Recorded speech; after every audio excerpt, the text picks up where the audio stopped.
Abby Hall, welcome back to the podcast. Good to see you. Thanks, Dylan. Good to be here. Good to see you. You're back home in Flagstaff. It looks like a beautiful sunny day. You're broadcasting outdoors today. How are you feeling less than a week after your amazing victory at Transvulcania? Yeah, thanks. I'm actually down by Javelina right now, getting ready to volunteer down there this weekend. So excited to turn the tables a little bit and work an aid station. But yeah, it's been a great week. Got back to the States a few days ago, ran Transvulcania last weekend, and yeah, just coming down after a really special experience out there. How does the body feel? And are you looking forward to being on the other side this weekend? I know I've never been to Javelina, but it has the reputation of being like the best race to crew and spectate at because it's a looped course and everybody's like kind of in the Halloween spirit partying. Yes. I know, the immediate thing on my radar this week was I've got to figure out a costume. I got to, get the energy going here. So yeah, it's going to be really fun to kind of be on the other side of things and just soak in that atmosphere. Cause I think, yeah, so often when you're racing or post race, you can just be so out of it, and it'll be fun to just kind of go bask in it a little bit extra. Yeah, body's feeling good. Did my first run back yesterday and feeling undamaged and healthy as I can at this point. So that's a good feeling, and I'm grateful for that. Yeah, man, you have just been on such a roll recently, and I can't wait to talk all about it. Of course, last time you were on the show was probably 2 years ago at this point. So I feel like we have a ton to catch up on, but maybe first, just tell me about the move from Boulder to Flagstaff. How long ago was that now? What motivated that? And how's it been settling into the new community? Yeah, absolutely. So that move was almost exactly a year ago. A year ago was 2 days ago or something like that. Yeah, I moved from Boulder. I had been there for, I think it was 5.5 years. Cordis had been in the area there his whole life. And so for us, it was really kind of about trying something new. We're definitely always found ourselves being drawn to this part of the country, when we'd have, a week off work or something, always making our way this way. Whether it was to, stuff in the Southwest, stuff in California, and really kind of looked at, where's going to be a community where we can kind of call home, have access to those things that we love year round. And yeah, just try something new and have a new adventure. So super happy with the decision. It's been, yeah, a really full year. And, has just been a really fun opportunity to, I don't know, anytime you make a life change like that, it's a fun opportunity to embrace new parts of you that are maybe growing in a certain direction, shed some old things. And, I had recently quit my job. I think it was maybe the May before the move. So 8 months before we moved or something like that. And so I feel kind of getting to Arizona was the first time I had really leaned into life as an athlete and, not balancing a day job on the side of it. And that was a fun part of that transition too. So it's been good so far. Let's talk more about that, because when you posted about the fact that you were leaving your full-time day job as a designer, I sent you a message and said, hey, I also put my notice in at work. And of course that was to basically go all in and focus 100% of my effort on Freetrail. And so maybe this would be a fun thing to commiserate on, the two of us taking these career pivots sort of at the same time. Maybe just talk about that decision-making process, because it is a bit of a risk going out on a limb, betting on yourself as an athlete when you have sort of a stable full-time job. So talk about that decision-making process, the conversations with Cordis, and how it's been so far. 100%. I think, it was something that I had been curious about trying for a while. I had originally tried to do it in February 2020, great time to quit a job right before the pandemic starts. And then kind of backtracked a little and did some freelance work, got a job offer. And I was don't say no to a job offer during a pandemic. Let's maybe this is not the right time for it. And so then kind of gave it another shot in May 2021. And it was definitely kind of a rushed setup, because it was I'd just gotten a golden ticket at Canyons. Yep. And it was kind of this frantic, I'm going to run Western States, in a, short time frame there between getting the ticket at Canyons and States. And then I'm going to quit my job and have more time to train. And so that was it was definitely like in fast motion there at first as things were unfolding, but I think I got to kind of, reap the benefits of it as it went on. But like, yeah, ultimately to what you mentioned of like taking a bet on yourself, to me, that's what it was all about. And it was a little bit of an experiment. I really feel like everyone's personal definition of balance is totally different. And, it's different. Like Cordis's sense of balance is different than my sense of balance in terms of like how our days look. And I was really curious to see if I would thrive in that form of betting on myself. And I think because like I'm a runner that has like, my journey with like self-confidence and self-doubt and things like that has been a really guiding part of my like trajectory as a runner. And so this is like played into that in a major way, and brought kind of like a sense of professionalism to it that has actually been really freeing. So I don't look at it quite like I made my passion my job. I look at it more as like, okay, that is true. But like, I look at it more now as like, my passion for running and all that is going to exist regardless of whether or not I make it my job. Yeah. But like, I'm choosing to make it my job right now in a sense that, there's, obviously a lot of like asks as an athlete when you're working with a brand, when you're, traveling, trying to get to know courses, trying to like be part of a team, trying to like help with what other kind of like athlete side hustles you have going. And so for me, like having the time and space for that has like allowed me to take myself more seriously. And it's been a positive experiment so far. Wow. Awesome. Yeah. Let's talk more about that in a second, because I really do want you to expand more on the journey with self-belief, because I think that's been a big contributing factor to this amazing run of success and consistency that you've been on. But our careers often also create like a counterbalance and give us like a little bit more routine to our lives outside of just being an athlete. And to hear you describe this increased professionalism, it makes me want to ask like how you've been able to manage that. I mean, practically speaking, having the time to be an athlete, in what ways have you been more professional?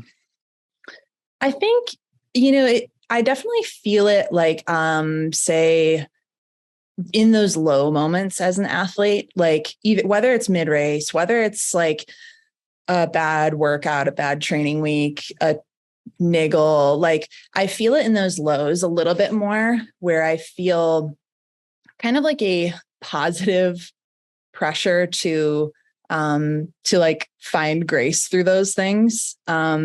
Whereas I think before, when I was thinking of it purely as like, this is like my fun passion thing, it felt like, well, why would I spend so much energy working through those lows if this is quote, like just for kind of like amusement and fun and like just like going out and having a good time. And so it kind of gave depth and like trajectory to those lows a little bit more, that I felt like it was worth seeing those things through, because I wanted to put good out into the world and like put this idea out there that like, it's worth working through failure. It's worth working through those hard times. And that's something I think I enjoy talking about a lot as an athlete. And so it's like, yeah, I like being able to have a voice and hope that I can make a positive change in those ways. Yeah, it's so cool. And it feels to me like this career pivot and increased professionalization sort of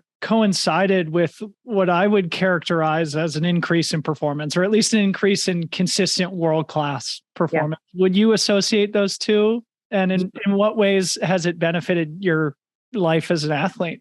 Without a doubt. Because oftentimes, Abby, the reason I ask is because, oftentimes you hear the conversation, as it relates to someone like Francois, like, oh, well, he was a winemaker and he was like one of the best of all time. And the career sort of creates the counterbalance as we were just talking about. But also in your case, it opens up an opportunity to take the next step. Talk about that a little bit. Yeah, I definitely know what you mean. I think I think that, you know, like the opportunities are certainly starting to exist more often in our sport now, where people can make like a full-time, like decent living off of being an athlete, which I think is a really exciting thing. And as far as like kind of how that affected performance, I think, I don't know. I think I was going to start lines with like a new sense of confidence, of feeling like, you know what, like there's people out there who believe in me enough that they're willing to like pay me to try and do a good job at this. And I really want to honor that. And that felt like a fun opportunity to me, because especially because like I'd been a designer for like 9 years before I quit. Like, so to me, there wasn't like a whole lot of fear associated with it, because like I know I had enough job experience as a designer that like I could totally go back and work in design at any point. This feels like has always felt like nothing but opportunity to me. And so that was like a marked shift, right? Like Wow. the seeing running as an opportunity just to like, yeah, to go explore my own personal depths. Maybe rather than, I don't know, I'm trying to define maybe what that shift was, but like, yeah, seeing it as opportunity, knowing that there was really nothing to lose, that this could just be a simple experiment and I would always go back to design, either it was going to work or it wasn't. Yeah, you got one shot. You might as well take it. Yeah. Yeah. I love it. Well, congratulations. And it's been so great to see the success that you've had since betting on yourself and taking this big new leap. Before we start talking about some of those successes, there's another thing I'd love for you to discuss. Last time we saw each other in person was at Western States, not long after Ruth Croft had just finished and won the race. And I'd love for you to talk about her a little bit, because we had a fun interaction where you shared the fact that she had stayed with you in Cordis and Flagstaff for a little while before Western States, and just how impressed you were with her as a person and as an athlete. And I'd love for you to share some of those anecdotes, because I think people would love it. Yeah, absolutely. Ruth's a teammate of mine on the Adidas Terrex team, and has become a dear friend through that. And is someone that I look up to a ton as a mentor and beautiful soul. And Ruth's just an incredible person.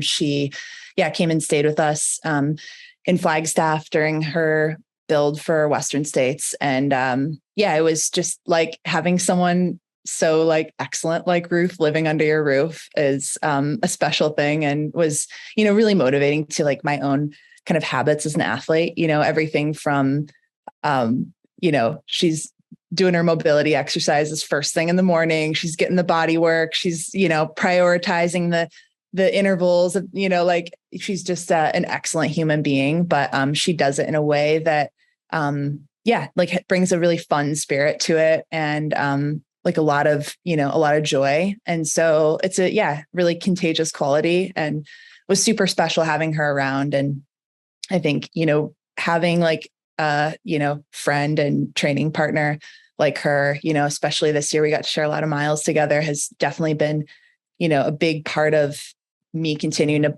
believe in myself more, and continues to make me a big believer in this model of like surrounding yourself with people who believe in you, and like, believing in each other as a way of not only like cultivating a really special bond and beautiful friendship that transcends running, but one that, also is making us get to do cool things together. So getting to go and then support her a bit at Western States was super special to be a part of. And I had just been, during that time, coming off of like this really bad knee wound. I took a bad fall in the Grand Canyon, actually shortly after she left Flagstaff, like in between then and Western States.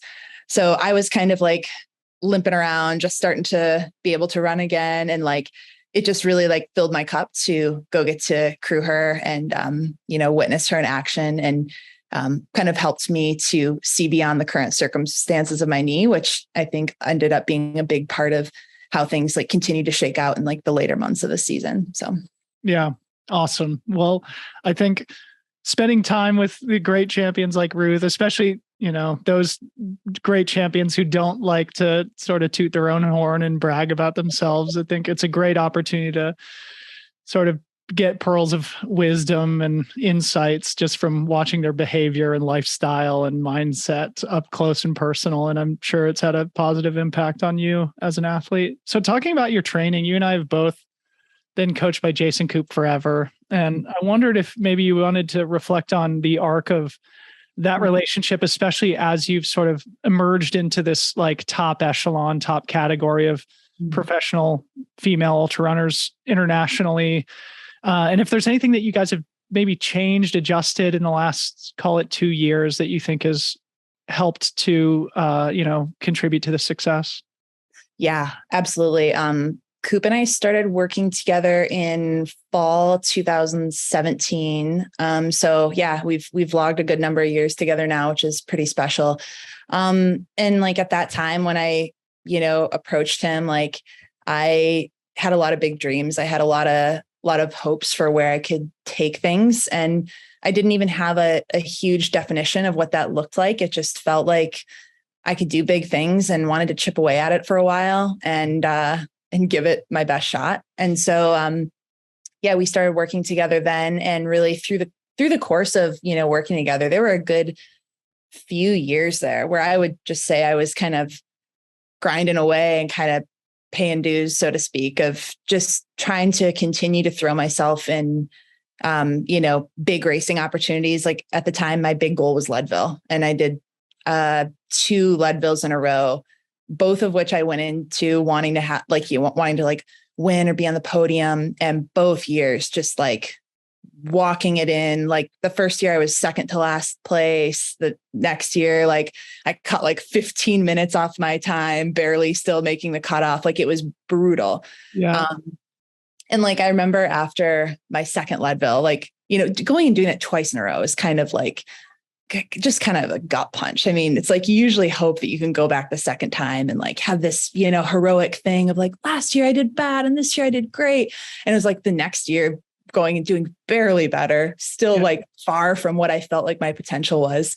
I remember like talking with Coop and being like, like that was better, right? Like I made some good improvements there. And he said kind of something, really direct to the effect of like, it was more or less the same. Like we got a lot to work on. And to me, that was the honest truth that I needed to hear at that point.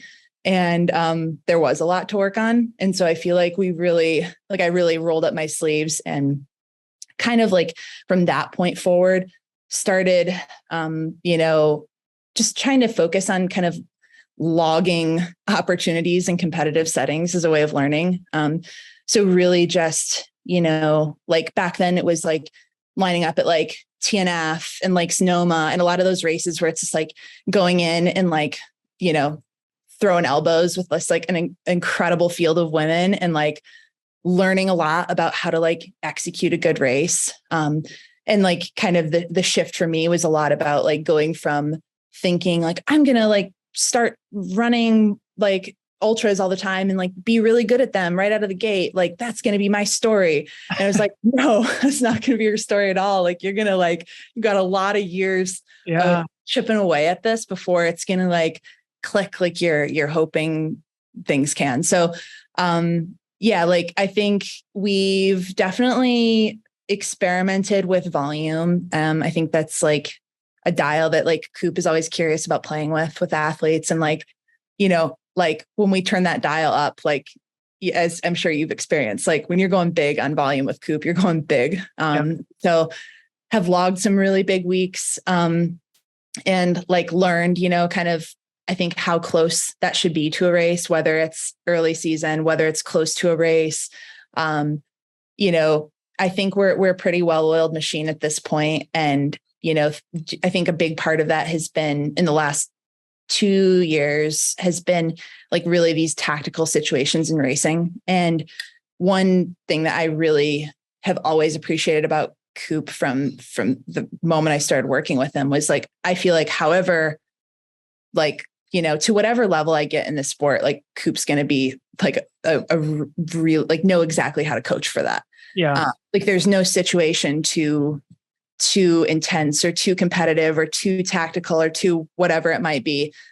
And I feel like he always knows how to like rise to those moments with me. And so that's been an exciting thing to get to do together. He's also crewed me a lot, like in the last year. He crewed me at Transvulcania. He's crewed me every year at CCC. And so like, yeah, getting to work together in that way is really special too. And like a big motivator to me. Because yeah, I'm always like psyched to see him out there. And again, kind of one of those key people like Ruth that, you know, has believed in me from the beginning, and that holds a ton of weight for me. I love it. And I so resonate with much of what you said, including the fact that he encouraged you to just go get experience racing against deep, tough competition. And that's the best way to learn. You know, there's only so much you can do, ripping interval sessions a few days a week, but at some point you got to put your nose in the fight, and 100%. That's how you learn. Yeah. 100%. I'd love to, I didn't plan to do this, but I'd love to hear you reflect now on those 2 Leadvilles, because they're basically like, I just pulled them up, and it's basically like golden hour finishes back to back years at Leadville. And here you are coming off back-to-back podiums at CCC. Yeah. So like, it's quite a journey that you've been on from the golden hour to, you know, podium at the biggest stage in the sport. Reflect a little bit.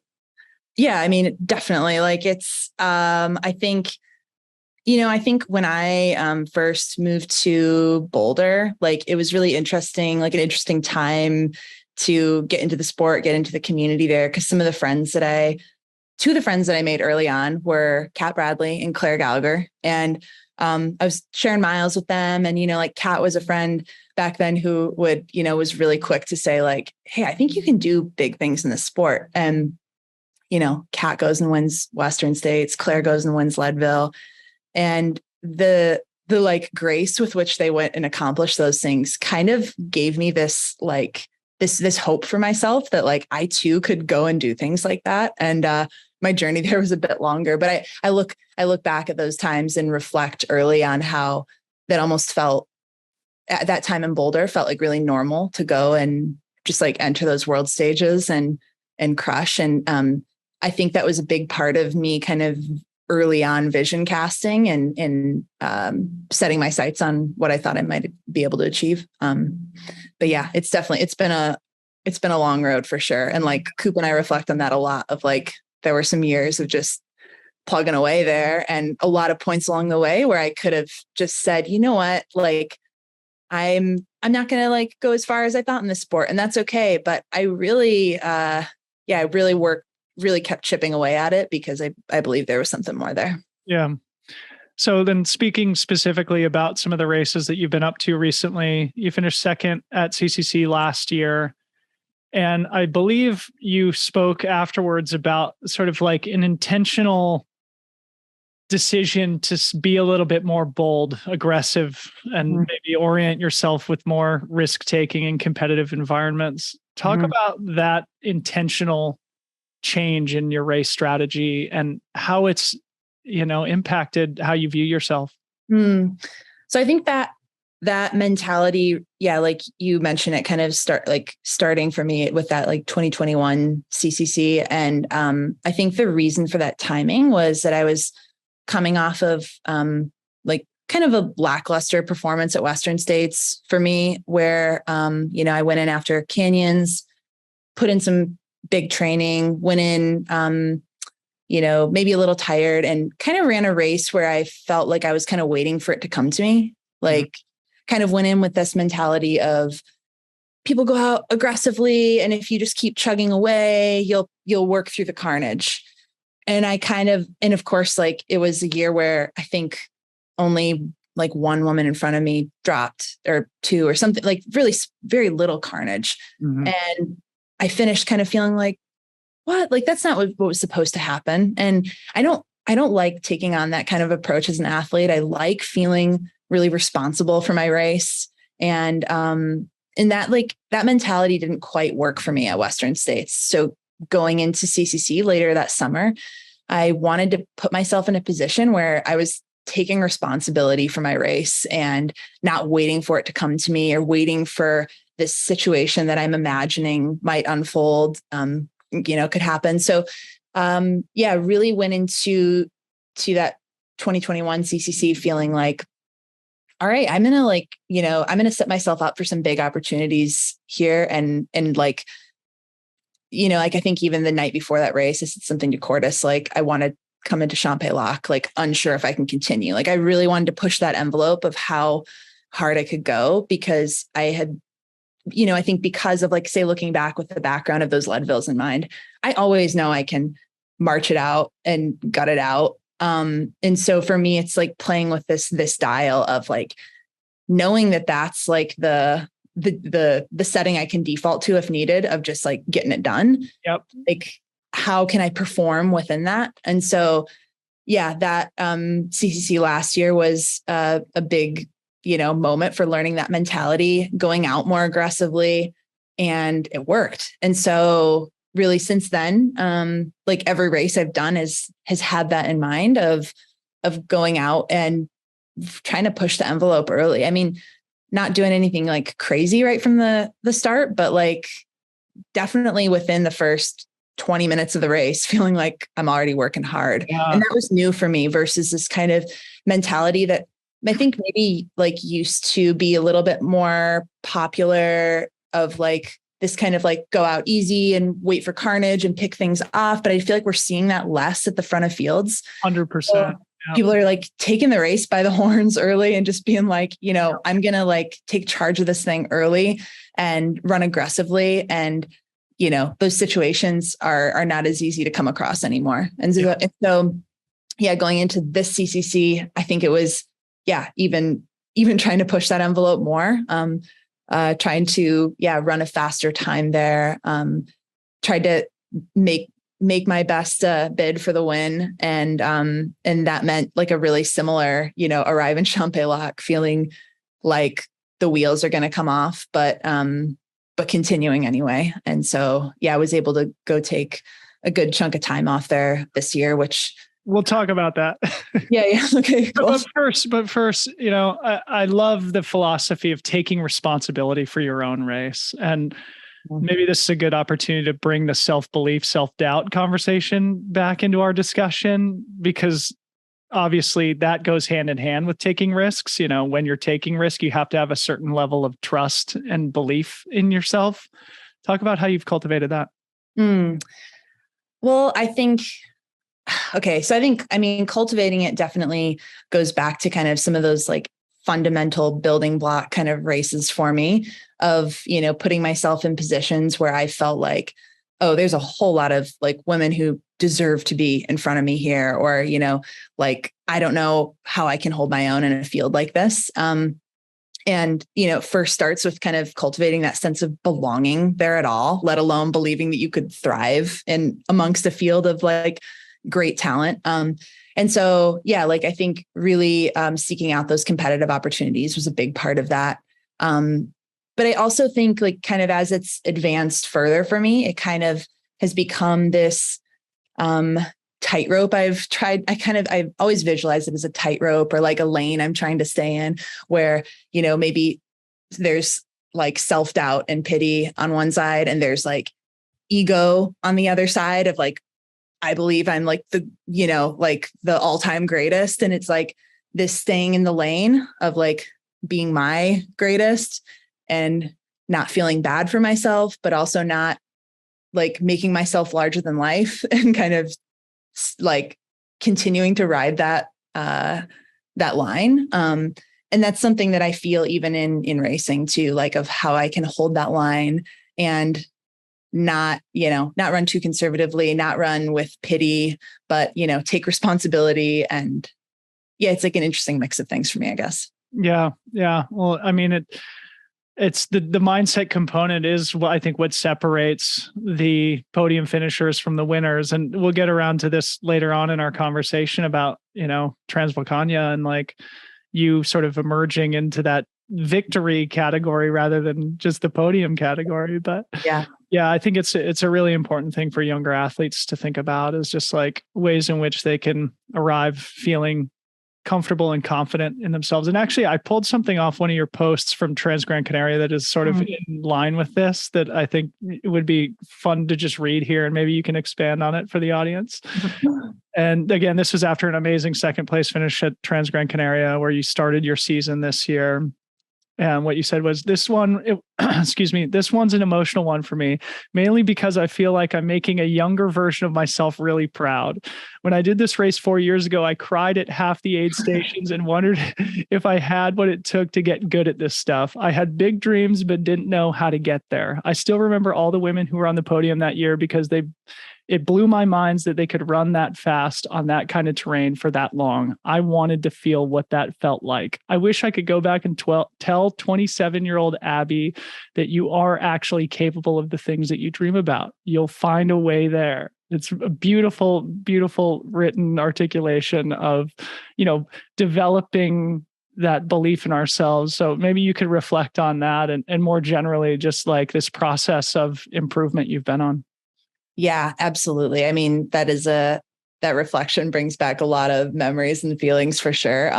Because I still remember that feeling at my first ultra as well, of looking at the podium of women at Dirty 30, 2016, Dirty 30, 50K. I remember looking at that podium and being like, holy moly, this is like insane to me to think of like running that much faster than I ran out there at my first ultra. And like, how do I get there? Mm-hmm. And so it was this kind of like, elephant one bite at a time kind of thing of, is that the quote? I don't know. Yeah. You eat an elephant one bite at a time. Yeah, exactly.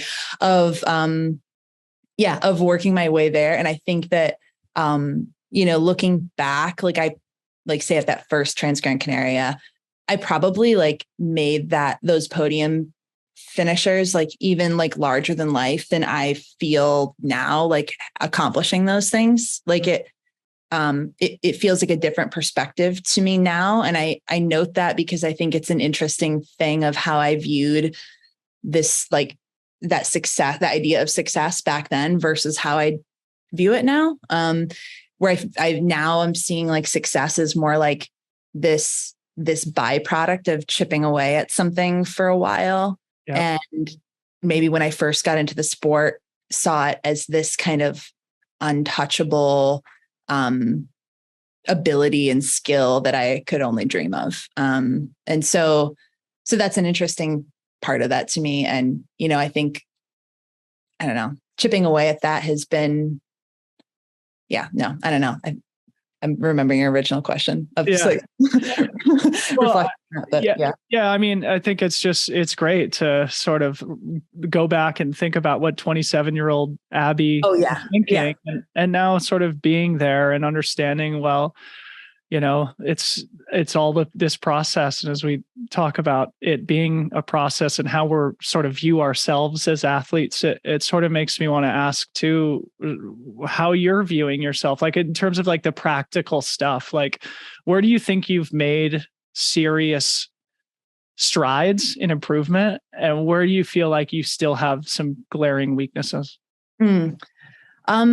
I think like where I've probably made the most stride has been, and again, like so much of this has very little to do with running, which to me has everything to do with running. But like so much of it to me has been this, like going to a start line, happy with who I already am and not seeing racing as like an opportunity to like prove something. Like, I think I ran with a chip on my shoulder for a while of feeling like, there was like this like version of myself within that I wanted to be able to shout to the world of, that I was capable of these things that I dreamed of for a long time. And I think like finally starting to shed that and be happy with like the journey as it unfolded, including like those failures, was a really freeing thing. Like, I don't know, even going back to those, perform so much better when that's the case, when you're standing on the start line, just excited to go compete rather than like, oh shit, if I finish outside the top 10, I'm not going to have sponsors and therefore I'm a worthless human being. Yeah, exactly. And it's like a hard thing to like, I don't know, it's a weird thing how it works, but even like with Transvulcania last weekend, it was like, the more I've approached tracing with this like nothing to lose mindset, the more, like more easily successes come. And then the more fun I'm having, and then the more fun I'm having, the lighter racing feels. And it's like, I mean, for better or worse, it's like this kind of cycle that can can kind of spiral positively, but it can be really hard to get there too, especially, when things aren't going well. And so like, I also am very much taking in mind that like, I know that this is not how the path will always look moving forward. And so I'm riding these good times while it's here, but like, I know that it's not how this is always going to be. Yeah. Beautiful. So backtracking quickly to CCC 2021, as we're sort of talking about this sort of sentimental stuff, it makes me want to ask about Cordis at the finish line, because it was like he was absolutely bawling at the finish. This was a breakthrough for you, and you could tell that he sensed like the weight of this achievement of you finishing on the podium at CCC. Yeah. And I'm sure you guys have had an opportunity to, sort of like watch that video together and just reflect on that moment. And as somebody who's very sentimental, I'd love to hear you talk about it. Oh, totally. Yeah. It makes me emotional just thinking about really special moment for sure. I think like, for Cordis and I have been, together since I really got into ultras, and he had just gotten into ultras shortly before me. And so the whole racing thing has been a really cool journey to go on together, because we really dove in head first together, like when we first started dating. And we've both just always been really hungry to just do big things and put ourselves out there, whether that's like big mountain objectives or, like Cordis is often doing a lot of like more like scrambles and mountain objective kind of things, big link ups, and like, to now where we're focusing more on racing. We've both been really hungry for those types of experiences and like who they make us as people. And so I think alongside the journey of years of pursuing that together, there was this feeling that we were kind of building towards something great together. And so I think like that 2021 CCC was, just like a big result for the two of us, and kind of really actualizing, a level that we had dreamed of getting to together for a while. And so, I think really seeing him be emotional, like when I rewatch those shots, like from the finish, just like represents how I was feeling inside. And, sometimes you can't like summon those feelings as the runner in the moment. It's like, you're feeling so many different things, but yeah, Cordis's face really says it all there. So special, man. And that language list, nothing could really properly describe just how special those moments are with the people we love most at the finish line when things go well, Yeah. And they're precious few, they're rare in life. So we have to talk about them when they happen. So, all right, let's talk about CCC this year. And maybe we could just kind of like, again, kind of take this macro arc view of your experience at the race. Of course, you finished 8th, I think, back in 2019, and then 2nd in 2021, and then 3rd, but an hour faster this year. And you wrote an awesome post on your guys' website that sort of provided some reflections on that 3-year journey with the race. Can you kind of summarize that post for those who haven't read it? Like what have you learned through that 3-year process? Absolutely. I think a lot of it, kind of like I mentioned earlier, is like this idea of, kind of taking control of the effort early. And actually Cordis says it best. I'm going to quote Cordis on this one. This is his new quote from the summer, which I think is hilarious and but also so true. He says, "Ask not what your race can do for you, but what you can do for your race." Like John Kennedy. Yeah, exactly. It's beautiful. And it's like so great. For president, man. I know. Get him on a, do the stump speech. Exactly. Political office there in Flagstaff. Exactly. But it's so great because it's like, I look back at my first CCC and it was very much this more like, just kind of, like responding to the race as it unfolded and like kind of running reactively, and then kind of like easing off of that mindset less and less. I think there's a lot of factors that have really contributed to like being able to take time off it. One of the huge ones that I can attest to is like the time I've gotten to spend out there leading into the races each year, thanks to Adidas Terrex on that one big time for, like getting to put us up in Chamonix for weeks going into the race. That's that is such a good point. And Yeah. all you guys performed super well this year. I think brands are going to have to start following the lead of Adidas Terrex and really supporting their athletes there in Chamonix for the weeks and months before the race in order for them to perform at that level. 100%. I mean, just being able to know the course in such a detailed way to like, okay, this is the rock where I put my poles away on the top of this climb, to like, this is where, like to, especially like this year, the way the race unfolded, I really had to be doing a lot of math in my head on some of the final like climbs, like the Vallorcine to Col de Montet, Tetovant to La Flégère, like each of those splits, and knowing not just like what I was capable of running in a race at those, but also knowing like, okay, like here's the range of what I've done workouts on this climb in, and here's what a 32-minute this feels like versus a 36 and like, I mean, that is like really like fine tuning the dials. But like, I really think that it was like a million fine tuned things that added up to that 53 minutes I took off this year. Mm-hmm. Like there was not like one single massive thing that was a huge contributor.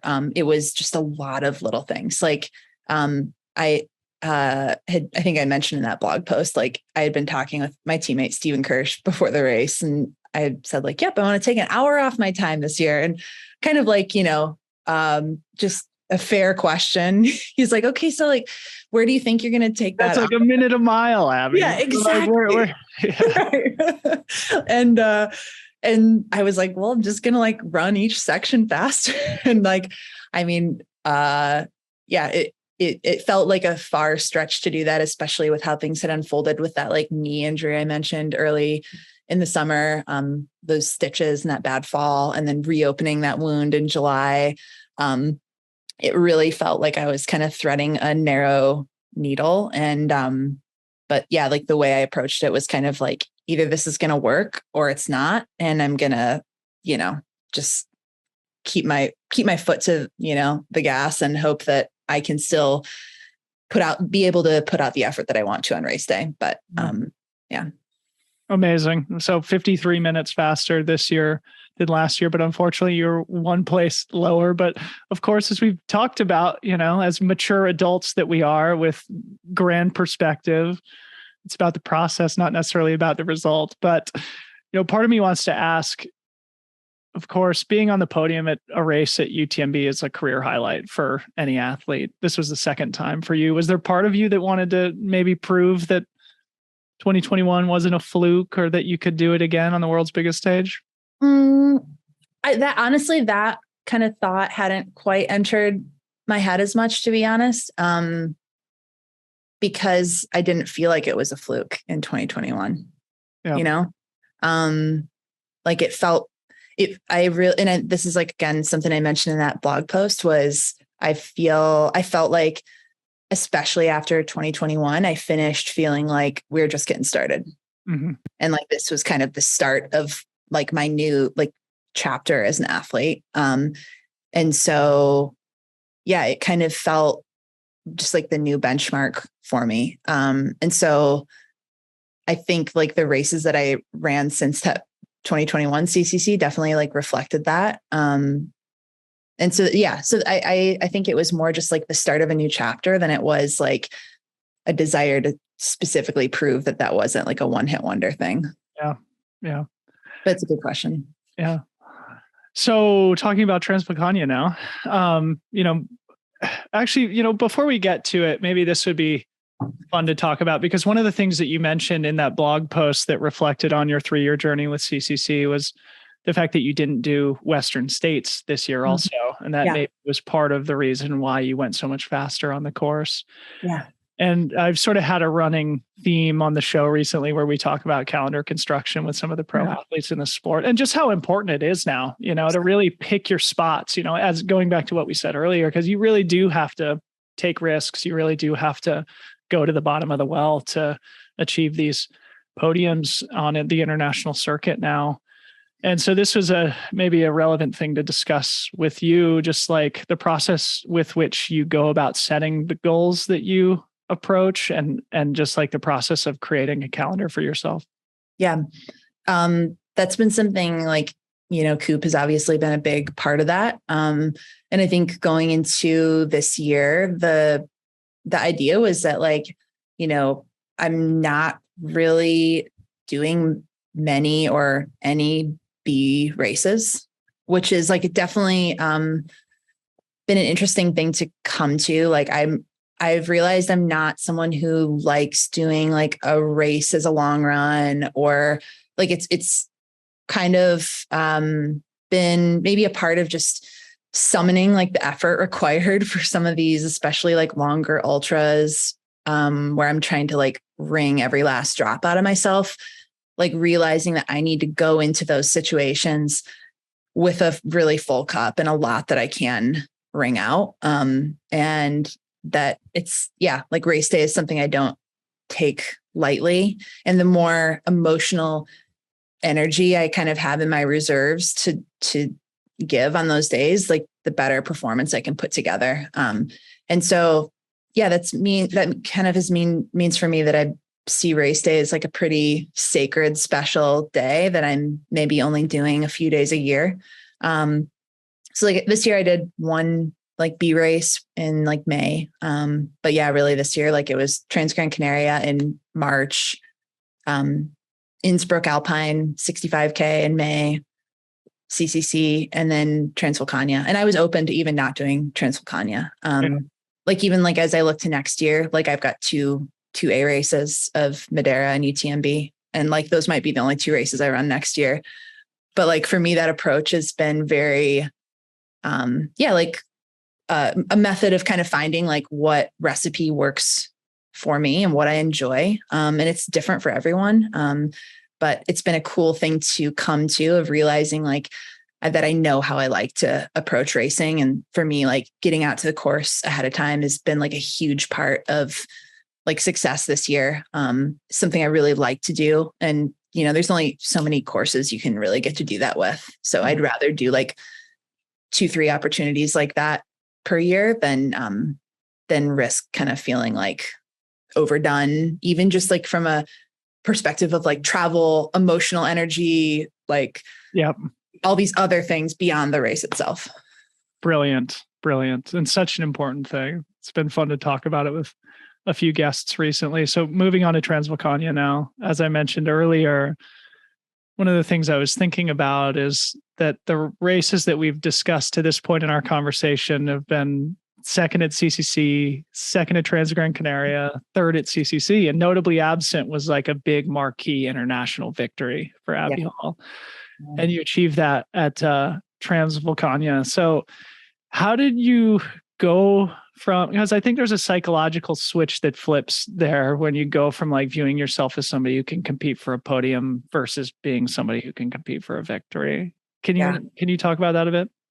Oh yeah. I mean, I definitely got in my head my fair share about that for a while. Cause you could go even back further with second at Canyons. Like there's a good amount of seconds in my past. And so I always like, I really spent a lot of time thinking of that. Like, is there some like psychological like thing I'm setting myself up for of, like how much I'm, willing to position myself to win versus like, am I afraid to like risk too much and fall outside the podium? And so, that was a question I asked myself a lot. And I think that was kind of really where the whole like process, not outcome thing kind of, where the rubber hit the road for me on that was really being in it for the long game and viewing kind of those podium days as like a big part of that, and not making sure that I wasn't feeling like I was waiting for like the quote, like big win. And that I was,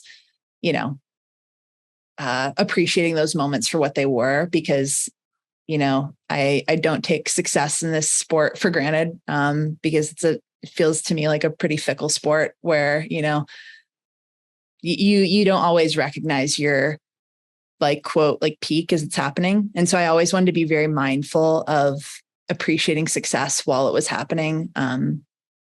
And so, yeah, I didn't want to feel like I was waiting for something. I wanted to feel like I was present with where I was at and what I was able to be accomplishing in those moments. But like, yeah, without a doubt, I still was very like, maybe more curious of when I might be able to, like achieve a win in that category. And so that definitely was a emotion that I felt in a meaningful way, especially like crossing the finish line last weekend.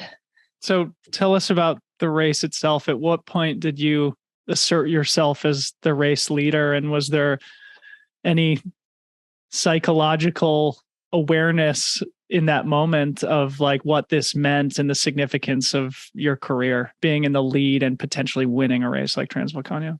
I think like it's interesting because I'm so used to just kind of being like scrappy in races and, like throwing elbows and being in the mix. And it's not been often that I've logged a lot of hours like leading a race. And so I've dipped a toe in that and tried to like make myself more comfortable with that feeling. And so, yeah, I took the lead, I think, after the first. Have you run Transvulcania? I actually haven't, no. Okay.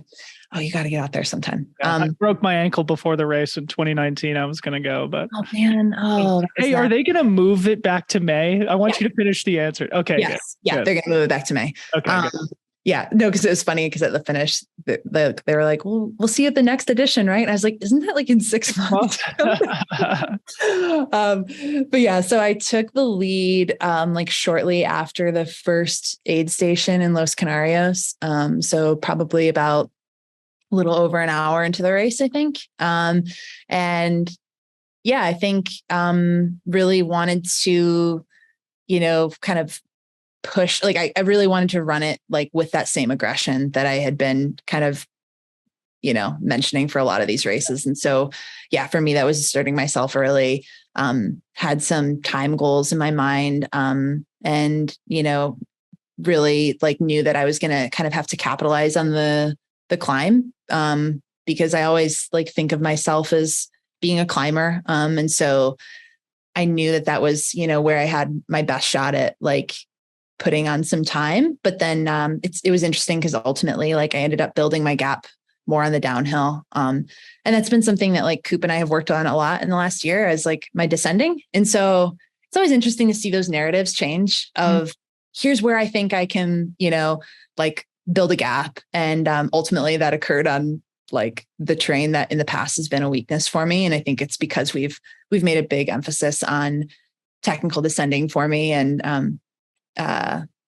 like that work on the descents has paid off, I think. How have you guys worked on that out of curiosity? Because it's been a glaring weakness for me over my career. And of course I've done some work with Jason Coop on it as well, but I'm sure that the fans would love to hear.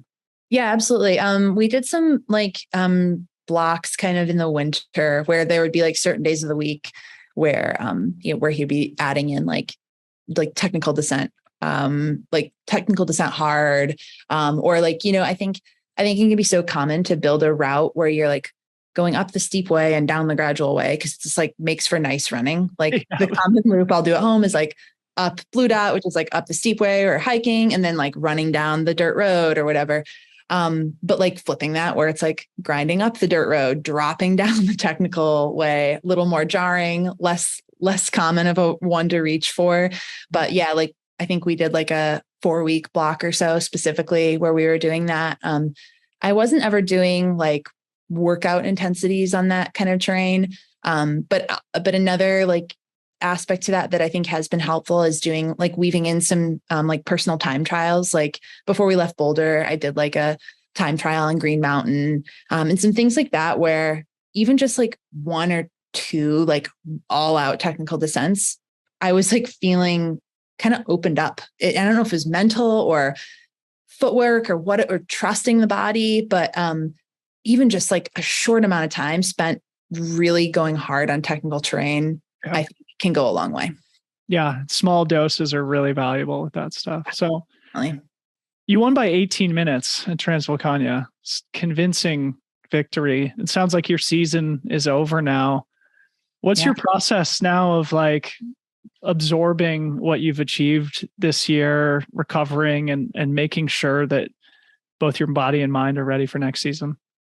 Yeah. I think really like celebrating the season for me means like, spending time with family, friends, like, doing things that are not like training minded for me.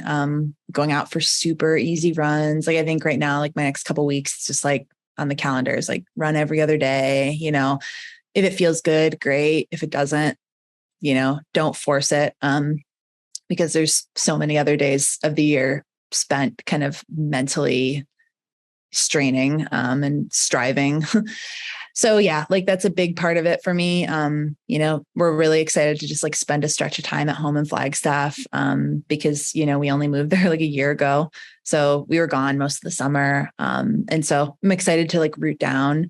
But then, yeah, like I think it's also kind of a time moving forward, after recovery here, like I'll be really starting to focus on kind of like some more strength work, or maybe some like times like how this year it was the technical downhill, like figuring out what some of those weaknesses are that I can kind of work in the off season. And yeah, just like really filling up my cup. Probably early season next year, do a training camp with some of our like teammates here in the US. So yeah, awesome. Something. So you sort of spoiled my final question for you here, but let's just re-emphasize it. Next year, you mentioned that it sounds like your two big goals are going to be the Madeira Island Ultra Trail, which is in April. Everybody says it's an amazing race, 115K traverse of that beautiful island, but also notoriously difficult. And then UTMB, the most important race in the world, in August. Yeah. Tell us about how you came to the decision to make those your big goals, and how you're feeling specifically about UTMB. Yeah, absolutely. I mean, I definitely had a tough time letting go at the thought of like trying to also do like Transgran Canaria in there. But like, again, for me, it's kind of about like trying to kind of just choose a couple opportunities that I'm going all in on. And for me, Madeira seemed kind of well-timed with UTMB, as well as like, additional like opportunity for an overnight racing, like the steep terrain. It's been one that's been on my list for a while. So I'm excited to go experience that. And then like the choice for UTMB, definitely, having spent 3 years kind of at CCC, I feel like, you don't see many people like stick around at CCC. Like it's like often like the transition ground for people either like going from OCC to maybe something longer. And like, I think you see maybe more people sticking around at OCC for sure as well. And so I'm really grateful that I logged a few years there, kind of getting to know what's now going to be the back 100K or so of my race this year. And I'm really like excited to apply that course knowledge that I've built up over the years, as well as kind of like the risk-taking mentality. And I feel ready to kind of step that up to the 100-mile distance there this year. So for me, like, it's not just like, it's not 100-milers in general that I'm wanting to reach for so much as it is specifically UTMB. So it's a very, very much have built up a lot of love for that race, as we all have. And so, excited to finally feel like it's like the right call for me to give it a go. Love it. Well, Abby, congratulations on all your recent success. It's been so fun to watch, and I'm really grateful you'd come back on the pod and talk about it. Thank you, Dylan. Great conversation, and always good to catch up with you.